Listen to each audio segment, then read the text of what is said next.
यंदा पावसाळ्याच्या 3 महिन्यांमध्ये मान्सूनने दमदार बॅटिंग केल्याचं पाहायला मिळालं. राज्यातील सर्वच विभागांमध्ये समाधानकारक पाऊस झाल्याचं चित्र पाहायला मिळालं.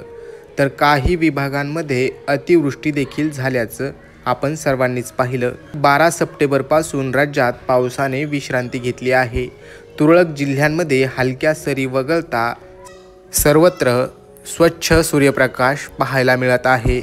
पाहुयात 16 सप्टेंबर रोजी राज्यातील हवामानाची स्थिती कशी राहील.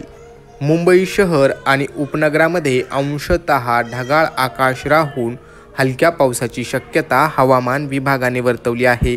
तर मुंबईतील कमाल तापमान 31 अंश सेल्सिअस तर किमान तापमान 26 अंश सेल्सिअसच्या आसपास असेल. राज्यातील आणखीन एक प्रमुख शहर असलेल्या पुणे शहरामध्ये देखील ढगाळ आकाशासह हलक्या पावसाची शक्यता हवामान विभागाने वर्तवली आहे.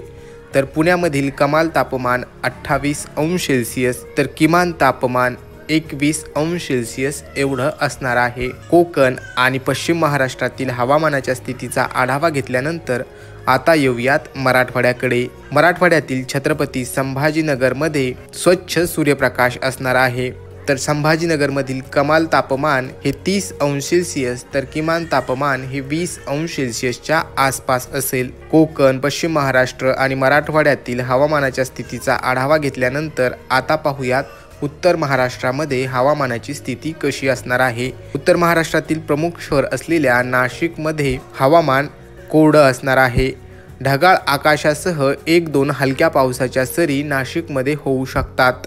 तर विदर्भामध्ये देखील हवामान कोरडं राहणार असून स्वच्छ सूर्यप्रकाश असणार आहे. सायंकाळच्या सुमारास विजांच्या कडकडाटासह नागपूर आणि आसपासच्या जिल्ह्यांमध्ये हलक्या स्वरूपाचा पाऊस हा होऊ शकतो.